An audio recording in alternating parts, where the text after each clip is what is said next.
Hi అండి, నమస్తే. ఈరోజు ఎన్హెచ్ఏఐలో జాబుల గురించి డీటెయిల్స్ అన్నీ నేను ఈ వీడియోలో చేయడం జరిగింది. సో ఎవరికైతే అవసరం ఉందో తప్పకుండా వీడియో కంప్లీట్గా చూడండి. కాన్సెప్ట్లోకి వెళ్ళే ముందు నా ఛానల్లోని వీడియోస్ అన్నీ మీకు నచ్చినట్లయితే ప్లీజ్ సబ్స్క్రైబ్ చేయండి, అలాగే ఫాలో చేయండి.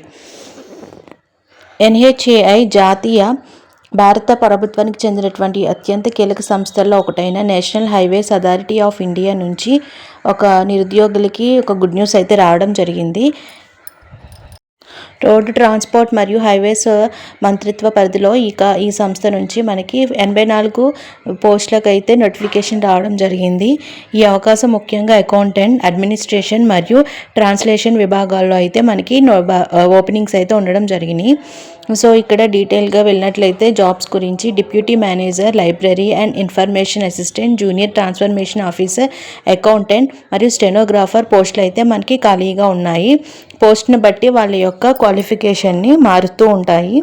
ఇక్కడ చూసినట్టయితే డిప్యూటీ మేనేజర్కి అయితే ఫైనాన్స్ పోస్టులకు MBA ఫైనాన్స్ అవసరం ఉంటుంది. అలాగే అకౌంటెంట్ పోస్ట్కి అయితే ఏదైనా డిగ్రీతో పాటు CAలో ఇంటర్మీడియట్ చదివి ఉండాలి.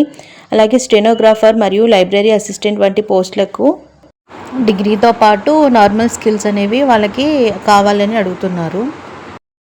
ఇంకా ఇంపార్టెంట్ డేట్స్కి వచ్చేసినట్లయితే ఇది అర్హత కలిగిన వాళ్ళు ఎవరైనా సరే అక్టోబర్ 30వ తేదీ నుంచి ఆన్లైన్లో వాటి యొక్క అప్లికేషన్ని సబ్మిట్ చేయవచ్చు. లాస్ట్ డేట్ వచ్చేసి డిసెంబర్ 15. ఈ తేదీలోపు మనం అప్లై ఎవరైతే చేసుకోవాలనుకుంటున్నారో వాళ్ళు ఇక్కడ ఈ వెబ్సైట్లోకి వెళ్ళి వాళ్ళు అప్లై చేసుకోవచ్చు. ఇంకా ఏజ్ పరిమితి అలాగే ఫీజు డీటెయిల్కి వచ్చినట్లయితే మనకి స్టెనోగ్రాఫర్ పోస్ట్కి 28 ఇయర్స్ మనకి నిండి ఉండాలి. అలాగే మిగిలిన పోస్టులకి 30 ఇయర్స్ అనేది కంప్లీట్ అయి ఉండాలి.